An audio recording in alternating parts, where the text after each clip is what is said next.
Welcome back to Lessons Learned, a Father's Day conversation. We're continuing our conversation with my father, Clifton Kimball, and my uncle, James Kimball. Again, many of the lessons have been expounded upon in much more detail in my book, Lessons Learned, a manual to men raising daughters, which can be found in any bookstore or any online bookstore. But we're going to continue the conversation that we started last week, talking about their early memories and what shaped them into being men that they are today, and talk a little bit more about this idea of being in Mississippi, sharecropping, and how their family structure and dynamics really shaped how they viewed family and how that then shows up in their lives as they built their own families. So let's join the conversation and get back into learning more lessons. Mhm. Yeah. So, Dad, I know that you had, because you were the oldest, you probably experienced more, and it sounds from your earlier stories that you were a little bit more out in the fields and part of that working. Can you expound a little bit more on what it was like to be a sharecropping family? Like what kinds of things that you guys grew and that kind of stuff?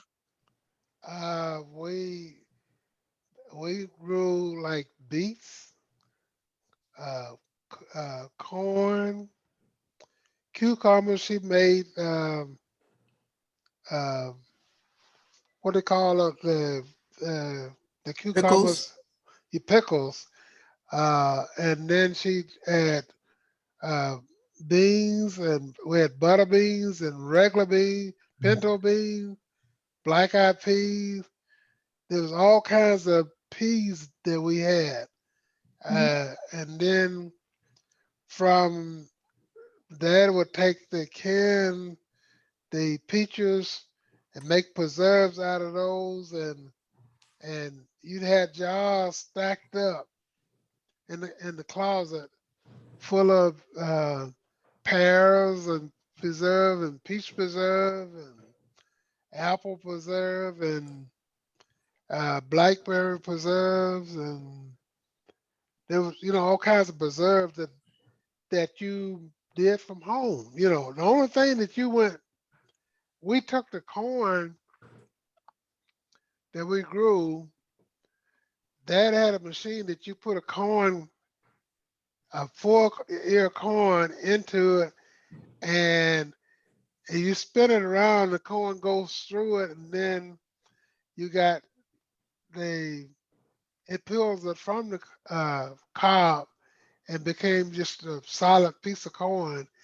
And then from that, you put it into a meal machine and pour it into that, and it cut up the fine meal. That was where your cornbread come from. The Mhm. only thing you got from the store was like a 50-pound bag, 100-pound bag of flour. Mhm. Sugar, they didn't get in the little bags you see now. It came in 50-pound bags of sugar, you know.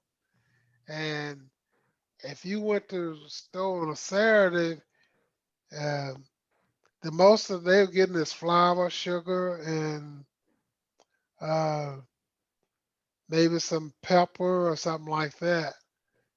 Um, but all this other stuff that we get today, and bacon and all ham, and every once in a while was a delicacy we would get. And you go to the grocery store, and they had this big block of cheese, and the guy cut down and get to give you a piece of that. And bologna, they had this long bag of bologna, and the guy would cut it up, and you could take that home. But that's the only meat that I remember eating a lot was, and that was that was kind of a dessert, and uh, but that was and every once in a while they at church they would have an ice cream making event, and that was another delicacy that you didn't have every day. That was a once in a while lifetime thing. So I can see how these different things that you talked about really influence your eating habits and the things that you all enjoy eating. I see it Yeah. from my perspective. But then the other thing I'm thinking about is we're talking about all the things that you all were making and growing, and how very few things you were actually buying from a store. By definition, sharecroppers were actually renting the land from someone else. And usually Yeah. that person might also be owning the general store or wherever you're buying your other materials and Yeah. feed and all that kind of stuff from. And I think this kind of goes back into what Uncle James was saying earlier about you all by definition might have been poor, but it didn't feel that way. But I know that Grandpa also had shared some stories about there were things that he had to do and to make sure that you all stayed afloat financially.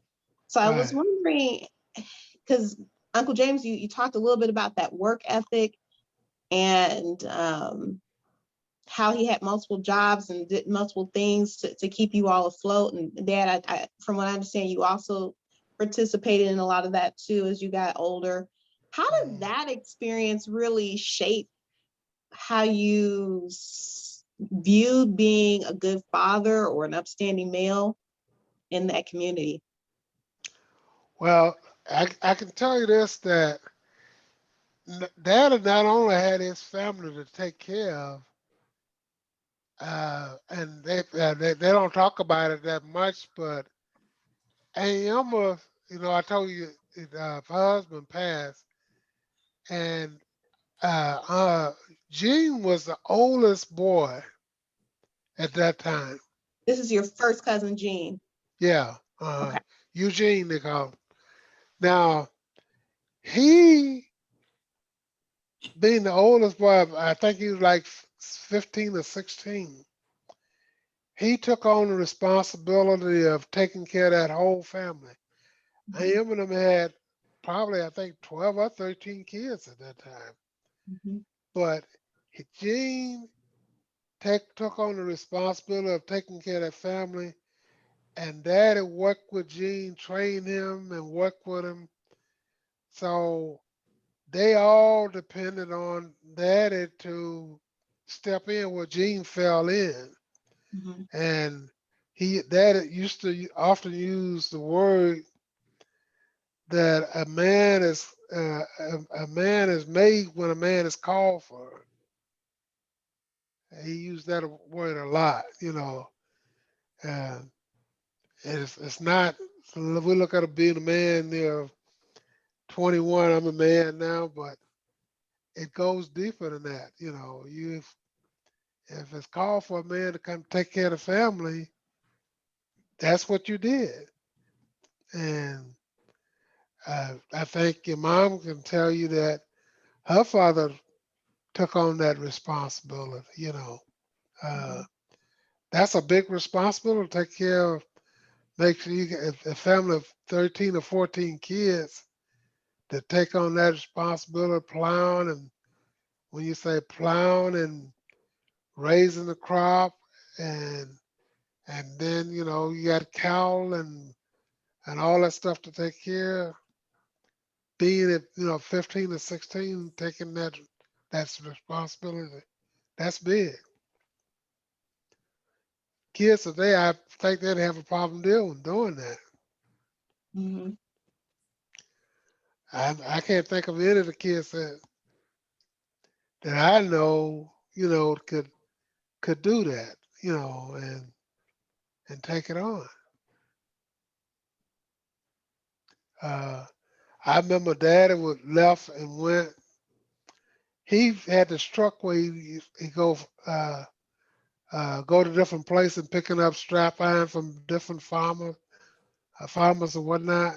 And he was gone for the whole day. And Mama was cooking, and um, she said, "Well, I wish that." She says, "We didn't put a chicken or nothing up, so I'm gonna try to.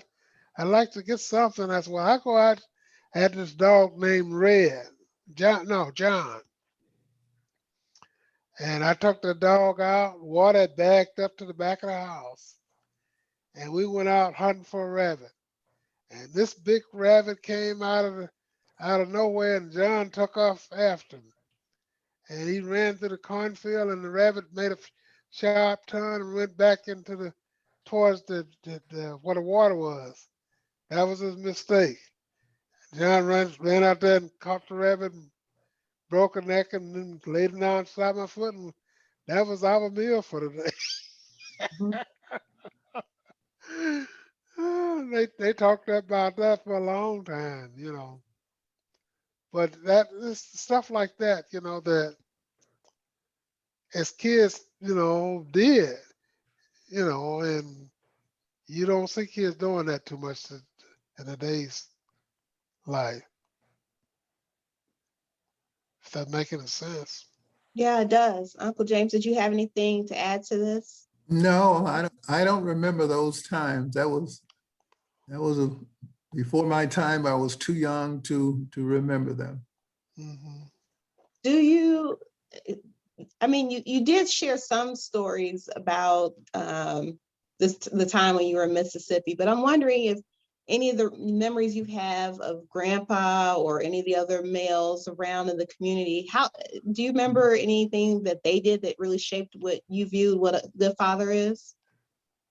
So, and yes, I think, and you and I, we talked about this a couple of days ago. I think the focus of my dad was making sure that the family was provided for. Um, um,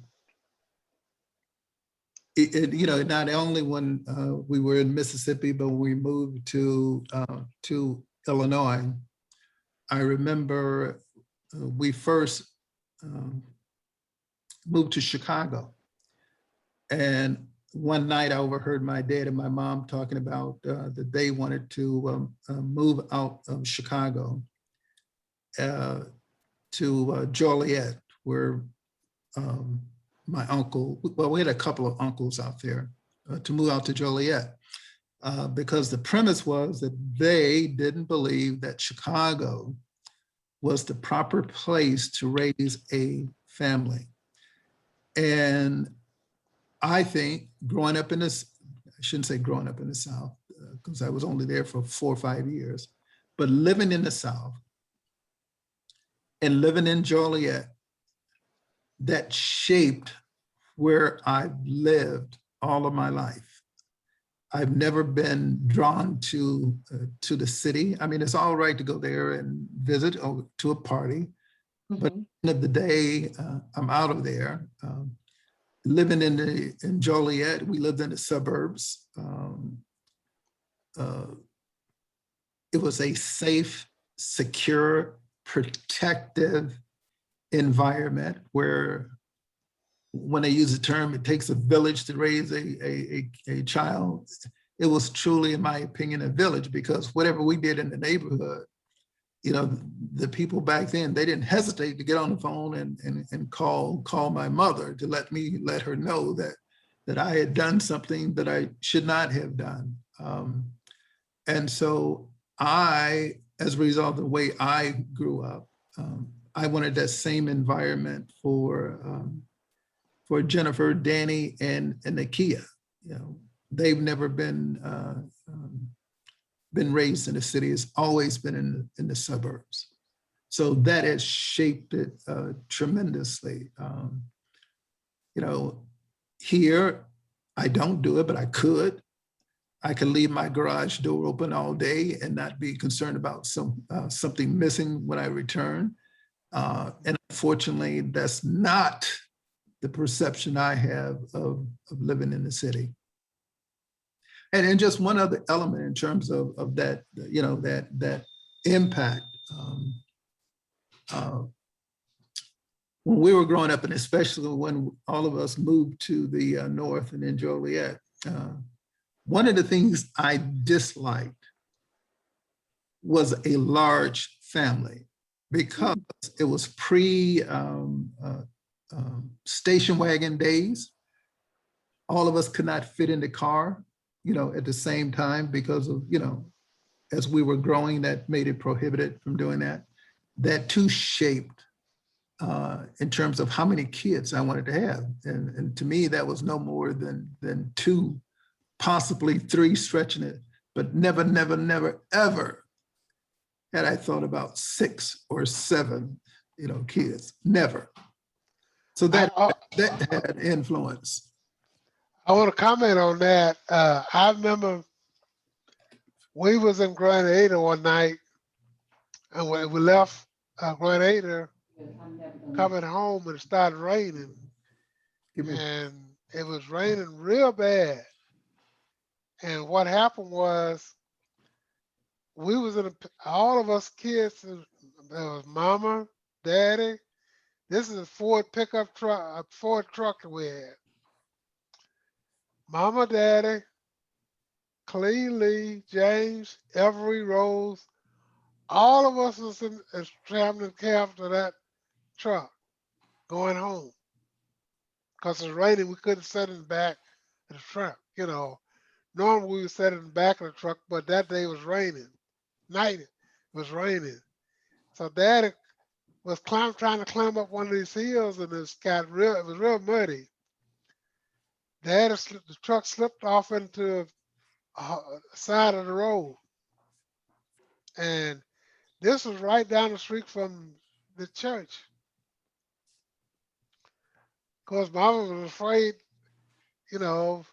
ghosts and stuff. She talked about that, and she wouldn't let Daddy leave the truck because she was scared for him to leave because all us gonna be in the truck there.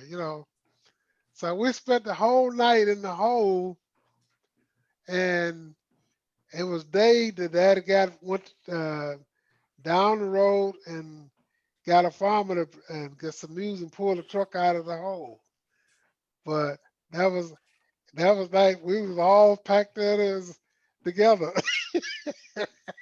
Can you imagine Every, Rose, Jane, Clee, Lee, myself, Mom, and Dad, all in front of a pickup in front of a truck. You know, the seats it wasn't a bucket seat; it was a seat straight across. Well, we was all in there.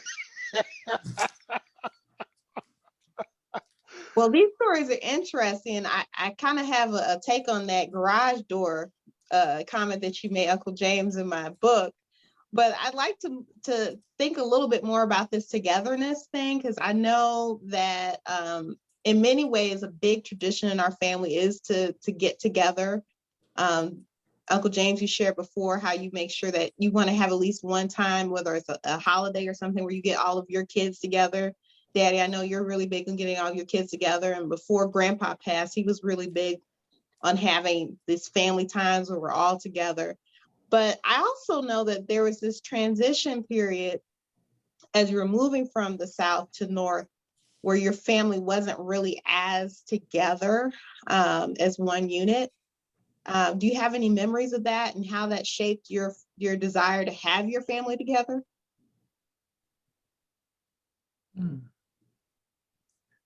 Well, Cliff, you probably have more recollection of that than I. Oh, okay, I can tell you about that. What happened? Mama and Daddy, they got into a fight, and Mama went to Chicago, and Daddy went to Joliet. Now, what happened was, we were Cleve, Lee, and myself. We stayed with a Lucian during that time, and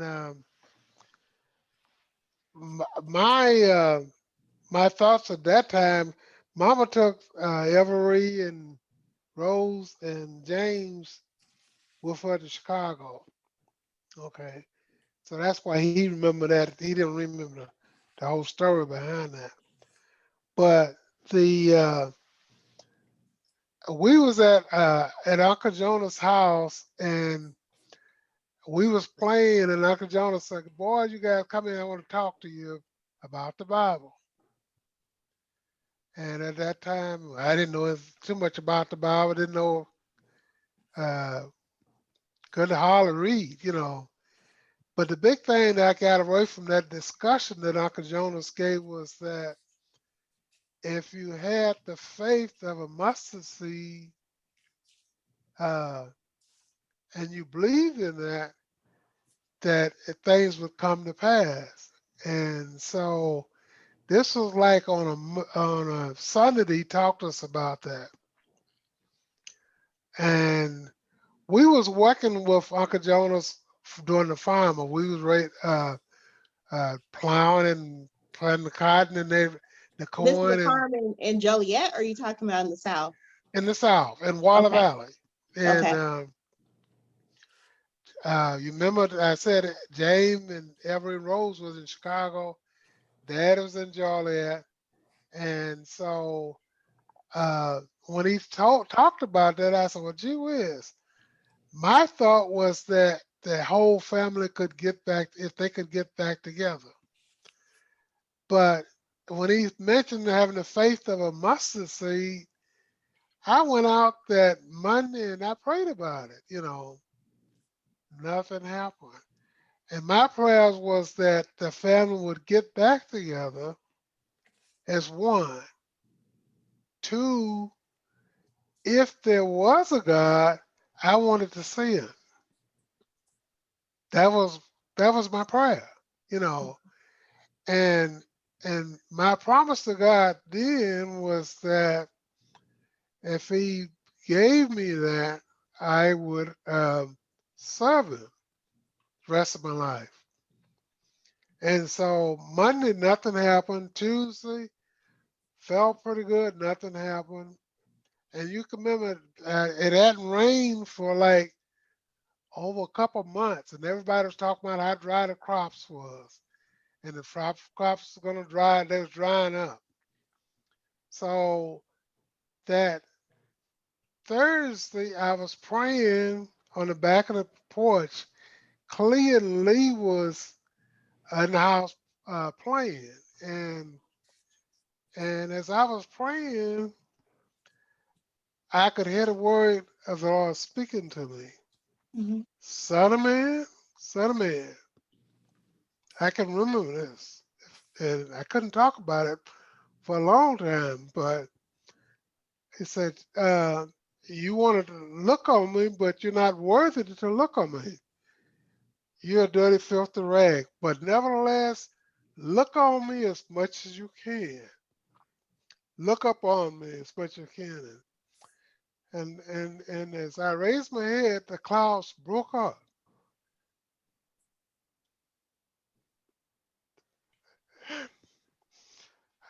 I saw God.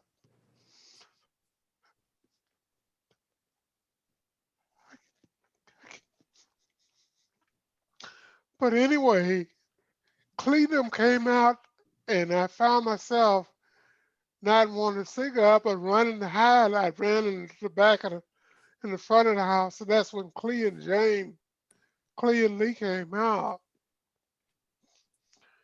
And from that day on, but that night, the clouds broke up, and it rained all night long, lightning and thunder. It rained all night. And the next day, I said, "Well, I'm not going to tell anybody about what happened, but it's slacked off raining, so I had to go out and take a bucket and pump some water." And I was pumping the water, uh, and this huge lightning struck a tree, an oak tree, a big oak tree. And when we go down there. It's still out there. That lightning cut that tree down. When it cut the tree down, the lightning it struck so hard it knocked me down to the ground. And when I looked up, the sky was right over above me, it was a rainbow cloud.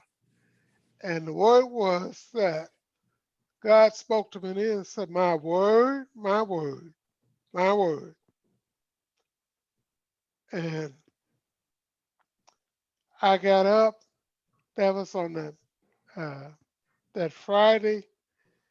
The next that Saturday, we got a letter from Daddy with the tickets that Mom and Daddy had got together, and Daddy had a job at Calipola, and Mama had a job at Uniroyal, and the ticket for us to come up to Chicago. So that I hadn't talked. I don't talk about it that much, but that was a real thing that happened to me. And Dad had talked to me about it a few months before he died. He said he talked to Uncle Jonas about it, and he said that Uncle Jonas told him that when I told him what had happened, Mhm. there was a large cloud around me, and he couldn't stand it.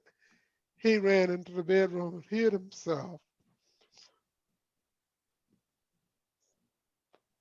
But that was one of my life stories. Mhm. It's interesting as you told that story. I started thundering here in Indianapolis. So, I don't know if there's any irony in that, but it is interesting that the timing happened just right when you were getting to that part of the storm of the story. Uncle James, Yeah. did you have anything you wanted to add to? You know, following that is tough. But I don't remember. I remember Everett Rose and I going to Chicago with my mom. Mhm. But I can't say, I don't remember if that was a long period of time. To me, it didn't seem like a long period of time, even though it may have been. But in terms of the influence, the separation, again, I can't address that, but what I can address is the togetherness of my mom and dad and having, three older brothers around me and three younger sisters. And to me, everyone that I recall who lived on our street or in our neighborhood, they had a two household parent. And I thought that was really, really, really significant. Not even did I think it then, I think it today. And, I made, in my opinion, some perhaps a wrong decision because of, of, of the need to have a two parent household. And one of those decisions that, and this is nothing against Helen, we were young, but I never should have gotten married to Helen, Jennifer's mother, because what Lee said that, Helen was pregnant and I was going into the military, and he said, you shouldn't allow her to grow up by herself. That's not the way we were raised. And because of his words, I got married. Never should have happened. But also what never should have happened, Helen never should, and I'm not putting it on her either by saying this, there never should have been a pregnancy at all. But again, you asked, the question is, how has separated families or united families shaped my life? That was one of the shapers of my life when I was trying to bring my daughter up in a both parent household, and it didn't work. It didn't work. It didn't work for a number of reasons, not because it was her fault, my fault, or nobody's fault. It just didn't work. And so that was one of the failures, early on in my life. And I've tried to make sure that there wasn't a repetition of that, because in my opinion, when you look at the statistics, and especially among Black people, those kids that grow up in a single household those are the ones that have the most challenges in this world that we have, whether it's school, whether it's incarceration, whether it's X. Those are the ones that are mostly challenged. So the importance of having a united family, even though I don't remember, as I've indicated before, that it was that long, but the ramifications of having a united family, a family all together, it has weighed with me all of my life. Mhm. I tried to impart that to my adult children. Well, that's all I have. Now, what I want to say about the rest of that story was that, as I told you before, that God made me a promise that His word would stand. Mama and Mama and Daddy, they never had another problem separation after that, and it's promised that all of us. The other thing was that all of us was graduate from high school. That was an uncommon thing back then.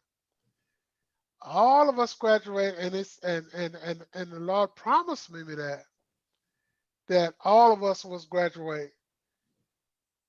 Sherry wasn't born at that time. Sherry born and graduate. I think Sherry, if I'm not mistaken, she graduated on Thursday and from high school, and Mama died on Sunday Mhm. after that, and uh, when God reminded me of His promise, I promise you that they would all grow up and graduate from high school. I gave you a little sister extra, and she graduated from high school. My word, my word. Mhm. I remember that, and I live by that. Um, Building from that, I built during that time. God wanted me to be a minister, but I promised Him that I didn't think I could handle that, but I would serve and help whatever I could with the minister. Mhm. And my first at 17 in high school, I took on the job of building St. Paul Church. I did that, Mhm. and from that I worked with a lot of different schools and what helping. That's been my ministry. To and as part of working with other ministers in the church. So I've been rewarded, a, a thousand times over from that commitment that God made to me and I made to Him. That's all I got to Well, say about that. I hope you enjoyed today's installment of our conversation with Lessons Learned, a manual to men raising daughters, with a spotlight on two of those men, my father, Clifton Kimball, and my uncle, James Kimball. Hopefully, the lessons you've learned today are giving you something to live on, to grow on, and something to share. Join us next time as we continue the conversation and continue learning.